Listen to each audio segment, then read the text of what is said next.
영원한 현역 박지원 전 비서실장과 함께하는 고품격 정치 토크 박지원의 정치의 품격 시즌2 박지원 전 국정원장 전 대통령 비서실장 나와 계십니다. 안녕하세요. 네. 안녕하세요. 예, 화물연대 파업은 철회됐고 대통령은 성공했다. 일단 화물연대 파업이 철회됐기 때문에 그렇게 생각하실 것 같은데 그 전남 지역 이제 여행도 다녀오시고 그랬습니다. 주말에 민심을 좀 들으셨어요? 글쎄요. 곡성, 네. 구례, 광양, 여수, 순천 5개 시도를 3일간 다녀봤는데요. 예. 우선 방금 화물연대 예. 말씀하셨는데 여수, 광양, 항만공사 거기 산단이 있으니까 또 그러네. 제철소가 있고. 거기가 예. 크죠. 예. 두 번째 항이니까. 맞습니다. 예. 항만이니까.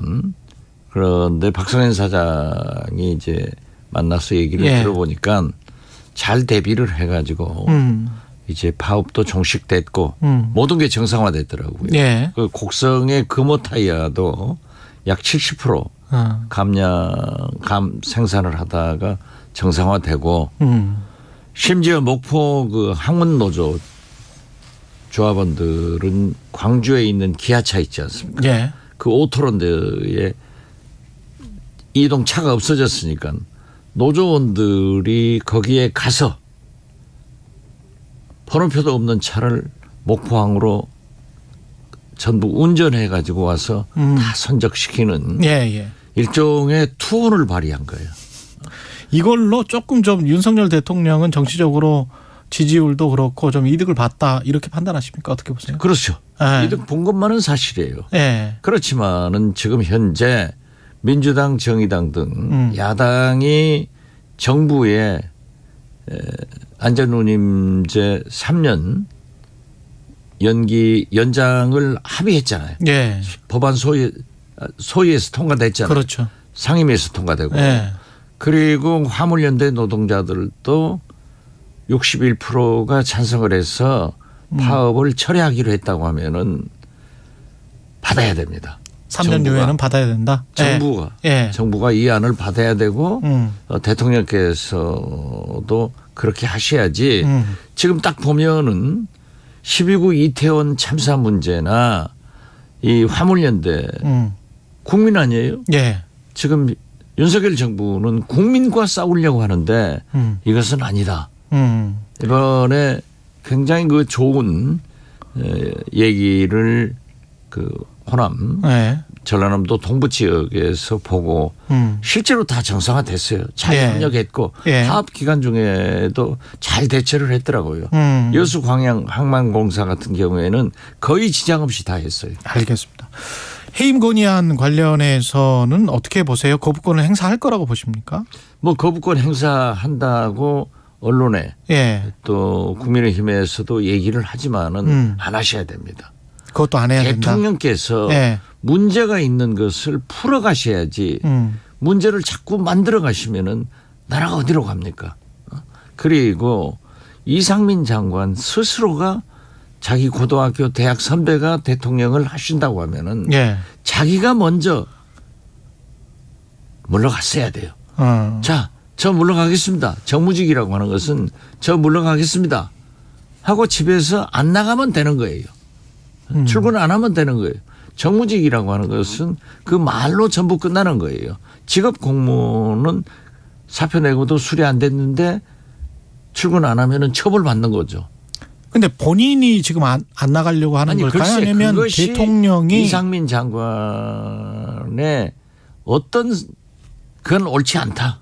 옳지 않다. 네, 그렇죠. 네. 대통령의 성공을 위해서는 후배인, 측근인 자기가 스스로 해줘야죠. 거듭 말씀드리지만은 김대중 대통령 5년 예. 인수위까지 5년 1개월간 저는 6번 나갔습니다. 좋은 의미로든지 나쁜 의미로든지. 근데 7번 임명장을 받았어요. 그때 대통령이 예. 가령 이상민 장관을 강하게 잡는다. 윤석열 대통령이. 그러면 장관도 못 나가는 거 아니에요? 아니 왜 DJ인들 저를 강하게 안 잡았겠어요. 이건 아니지 않냐. 우리 정부가 손해나는 일 아니냐. 아, 그러셔도 국민이 원하기 때문에 제가 물러가야 됩니다. 국민이 원하기 때문에 누군가는 책임을 져줘야 됩니다. 청와대 수석이요. 예. 민주당 당내에서 일어나는 잘못도 있으면은 책임지고 제가 물러갑니다. 하면은 다 수습이 돼요.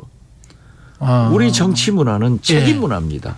아니 158명이 저렇게 정부의 잘못으로 희생이 됐는데 아무 일 없던 것처럼 뭐 조사해가지고 그럼 용산경찰서장이나 용산구청장 책임지게 할 거예요? 만약 실질적인 책임자가 이상민 장관 아닙니까? 그래서 이것은 도의적 정치적 책임입니다.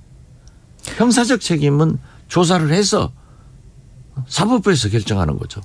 만약 그 이상민 장관 해임안도 거부가 되고 국정조사도 지금 국조위원들이 사퇴를 했다는데 그 사표가 수리가 돼서 국정조사도 야당만 하게 되고 이상민 장관의 해임과 국정조사는 아무런 상관관계 없습니다. 제가 자꾸 제 얘기하는데요. 그 당시 야당에서 국민의힘 전신입니다. 박지원을 두고는 이해창 총재 창이 정권 교체 안 된다. 저를 잡으려고 한 거예요. 그래서 저를 음해해서 한빛은행 대출 사건이 났고 저는 검찰 조사, 국정조사 다 받았어요. 제가 대통령께 말씀드린 거죠. 제가 장관 신분으로 어떻게 검찰 조사를 받습니까? 장관 신분으로 어떻게 국정조사를 받습니까? 하고 물러갔어요. 물러나고 국정조사를 받으셨구나. 국정조사 받았어요. 아무 문제 없어요. 증인으로 채택돼서 오니까. 그걸 왜 꼭 자기가 모든 것을 역사는 이상민이 책임 안 져도요. 훨씬 책임질 사람이 더 유능한 사람이 많습니다. 국민의힘 의원들은 일반의 국민의힘 의원도 이상민 장관도 국정조사 대상이고 핵심 기관이고 직인이기 때문에 거기에서 이제 책임 소재가 밝혀진다면 뭐 그러니까 국정조사 때까지는 장관직을 계속 수행하다가 국정조사에서 사실 규명이 되고 책임 소재가 밝혀지겠지만은 거기서 고발을 해야 검찰에서 하는 거예요. 그것도 또 법적인 문제네요. 아니 국정조사위원회에서 무슨 기소를 합니까? 그렇죠. 그건 아니에요. 어차피 정치적 책임을 지금 지라고 하는 거기 때문에. 그리고 진상규명을 하자는 거죠. 서훈 그 국정 그 국가안보실 실장 책임지고 물러갈 사람들 뭐 구속된 사람들만 저한테 질문을 해요? 아니 계속 이런 뉴스밖에 없어요. 이런 뉴스밖에. 제 운명도 째깍째깍합니다. 저 지난주 월요일부터 초입기다 하더니 지금 일주일째 초를 입고 있네요. 일주일째. 아니 안 그래도 서훈 전 실장이 그런 이야기를 했어요. 박지원 전 국정원장은 조사조차 되지 않은 상태에서 왜 나를 전격 기소하냐. 그건 참 이상하잖아요. 근데 그 라인을 이거는 직계로 보고 서훈과 서욱은 직계로 보고 국가안보실에 국정원은 반계로 본 겁니까? 어떻게 본 거예요? 글쎄요. 제가 뭐 그러한 얘기를 하는 것은 국민들이 들을 때는 책임 회피하려고 자기는 빠져나가려고 하지 않냐 이런 건데 지금 그 보도 내용을 보면은 또 저희 변호인의 분석도 그 삭제 부분, 지시 부분은 별개로 취급을 하고 있지 않는가. 그러니까 서욱 국방장관도 기소를 안 했잖아요. 뭘 삭제했다는 거고 뭘 은폐했다는 건지가 언론 보도를 봐도 좀 모호한데 뭐라고 생각하세요? 글쎄요. 뭐 자진 월북이냐 월북을 조작했느냐 이런 말씀 같아요. 그러니까 저도 검찰에 나가봐야 알겠어요.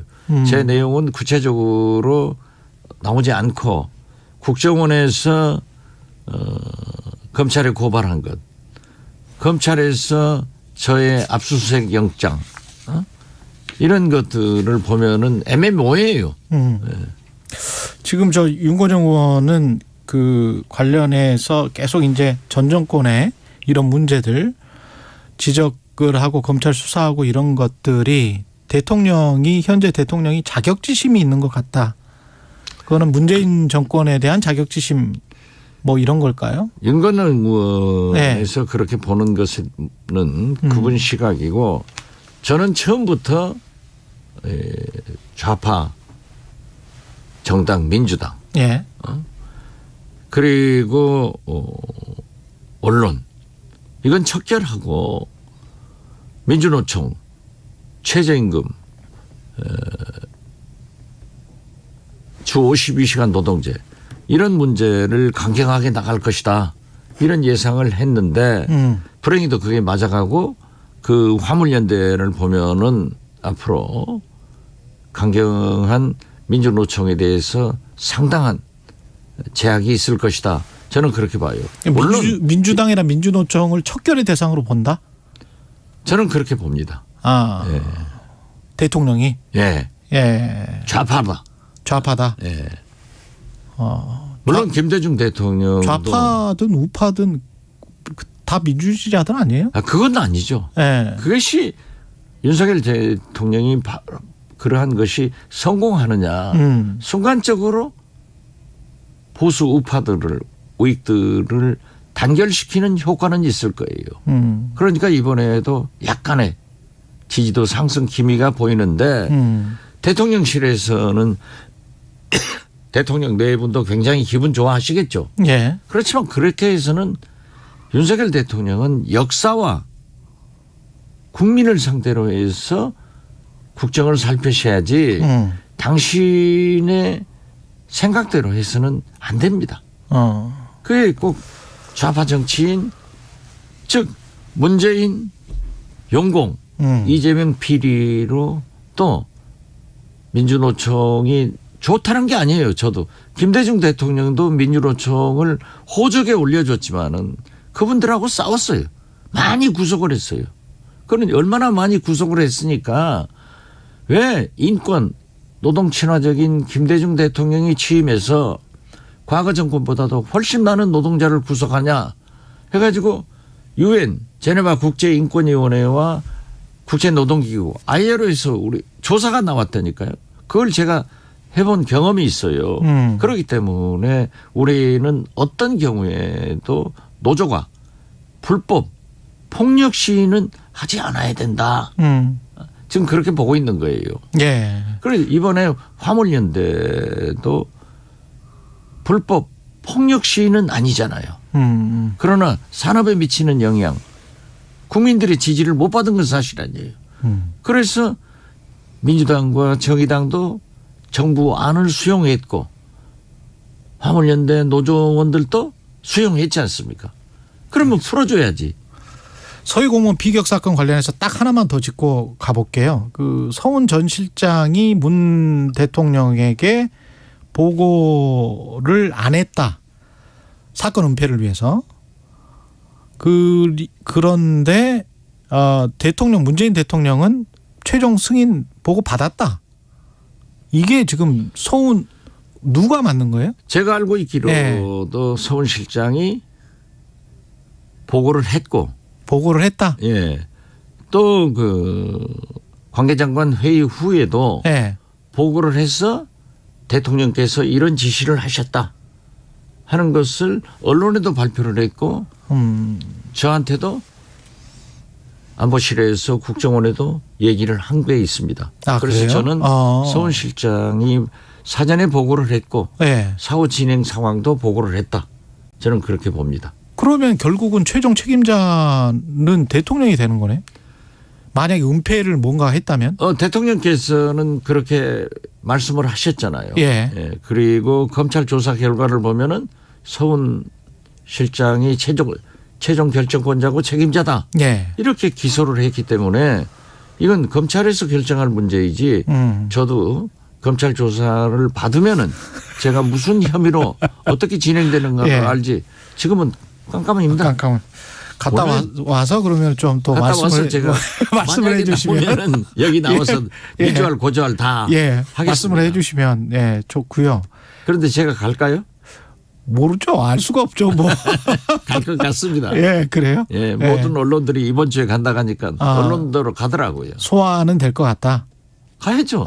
소환되면 이제 뭐 가서 이야기할 거는 다 이야기하겠다. 아니 예. 대한민국 검찰이 어떤 검찰입니까? 다 물을 건 물고 박지원도 있는 그대로 사실대로 예. 진술을 하는 것이 그렇죠. 도리 예. 아니에요? 제가 뭐 무릎 꿇고 눈 감고 죽으려고 하겠어요? 이재명 당대표는 어떻게 해야 됩니까? 만약에 부르면 검찰이. 지금 안 부르는데 왜 그렇게 이재명 뭐 어디가 뭘 하고 있습니까? 아니 아무것도 안 나왔지 않습니까? 아무것도 안 나왔는데 아까 그 초읽기가 뭐 일주일 갔다 뭐 이런 얘기를 말씀을 하셨지만 예. 예. 그 이재명 당대표의 소환이랄지 뭐 기소 여부에 관련해서 뭐 임박했다라는 보도는 한 달 전부터 있었던 것 같아요. 아니 그러니까 예. 그것은 예. 검찰에서 결정할 문제고 그때 소환 여부를 결정하면 된다. 결정하면 되는 거지 응하냐 안 응하냐 결정하면 되는 거지. 예. 제가 지금 사전에 어떻게 답변을 해요? 제 운명도 제가 모르면서. 제가 무슨 뭐 지원 스승입니까? 지원 법사입니까? 아니 약간 좀 그런 측면도 있어요. 예. 아니 그것은 정치적 공세입니다. 정치적 공세다. 그렇죠. 예. 검찰에서도 그렇게 지금 보십시오. 이재명 대표가 이게 보통뿐이 아니에요. 모든 TV, 라디오, 신문, 인터넷 매체가 이재명을 거의 사살을 시킬 정도로 고문을 하고 있는데도 저 양반 눈 하나 깜짝 안 하고 저렇게 활동하는 걸 보면은 또 본인이 아니라고 하잖아요. 아니라고 하는 것은 믿어야죠. 그리고 그 유죄의 입증을 검찰이 했다고 하면은 우리가 받아들이지만은 아니잖아요. 그래서 그걸 해가지고 지금 유추 해석으로 1610만 표를 받은 대통령 후보 77.77%로 당선된 당대표 지금 현재에도 자기 당대표 자기 대권 후보로 1등 아니에요. 민주당 이런 분을 함부로 해서는 안 된다 이거죠. 조금 기다려 봐야 된다. 기다려 봐야죠. 한참 기다려 봐야 된다. 우리 김종민 의원은 민주당을 살리기 위해서 저 밖에서 만나가지고 뭐라고 하시던가요? 저한테는 이재명을 살리기 위해서 한다고 하는데 이재명 살리나 민주당 살리나 똑같은 거예요. 지금 현재는 그렇게 보세요. 이재명을 살리는 것과 민주당을 살리는 거는 똑같다. 네. 제가 이번에 그 5개 시군 이렇게 갔는데도 다 그거예요. 대선 패배에 대한 멘붕이 아직도 완전히 가시지 않았더라고요. 그러나 윤석열 노, 민주당 걱정. 윤석열은 노. 아니다. 호남 민심은 그렇다. 그렇다. 그러면서도 이재명은 민주당이 중심으로 싸워야 된다 하는 얘기를 그 많이 이야기는 하더라고요. 했거든요. 김종민 의원이 그 뇌물과 관련된 특히 뭐 김용이나 정진상 뭐 그 정치 자금이랄지 불법 대선 자금 뭐 이런 것과 관련된 거는 당에서 같이 싸워도 되지만 뇌물과 관련된 거는 개인적인 거는 거기까지 그 들어가고 개입하는 거는 아니다. 지금 안 나왔잖아요. 사실이 안 나왔으니까. 안 나왔잖아요. 네. 그런데 왜 사실 나온 것처럼 다 얘기해요? 그래서는 안 된다 이거죠. 그러니까 아주 심플하게 정리를 하더라고요. 근데 대선 패배의 늪에서 빨리 빠져나야 된다 하는 생각들을 하면서도 윤석열 노, 민주당 걱정. 근데 그 걱정 안에 그것도 있지 않습니까? 싸워줘라. 정치적으로 만약에 검찰이 정치적으로 행동을 한다면 정치적으로 행동해서 이 사건을 뭐 내년 가을까지 끈다면 그래서 그때 뭐 1심 그 즈음해서 뭔가 더 큰 거 타격 있는 것을 내놓는다면 그게 민주당한테는 더 안 좋은 것 아닌가. 그래서 미리 대비해야 되는 거 아닌가. 그런 걱정은 있는 거 아니에요? 그런 시나리오를 민주당 내부에서는 검토할 필요가 있을 거예요. 그렇지만 그것을 국민들한테 내놓고 우리는 잡혀가기를 기다리고 있습니다. 또 다른 뭐가 나올 겁니다. 이건 아니잖아요. 왜냐하면은 최소한 정진상, 김용 이 두 분도 아니라고 하잖아요. 더더욱이 이재명 대표는 아니다 하면은 우군의 말을 믿어야 돼요. 검찰의 말을 믿어야 되나. 알겠습니다. 이건 아니지. 정치 도의라고 하는 것은 같은 당원 아니에요. 무리당자예요. 다 그분들이 똑같은 사람은 아니에요. 같음을 강조할 필요는 없어요. 다름이 인정하면서 졌기 때문에 같은 당을 하는 거 아니에요. 그래도 곁에 있어줘야 된다. 이런 어려운 당연히 시기에는. 그러죠. 예, 어떤 말씀인지 알겠습니다. 예, 정치의 품격 박지원 전 국정원장 전 대통령 비서실장이었습니다. 고맙습니다. 예, 감사합니다. 예. 여러분은 지금 KBS 1라디오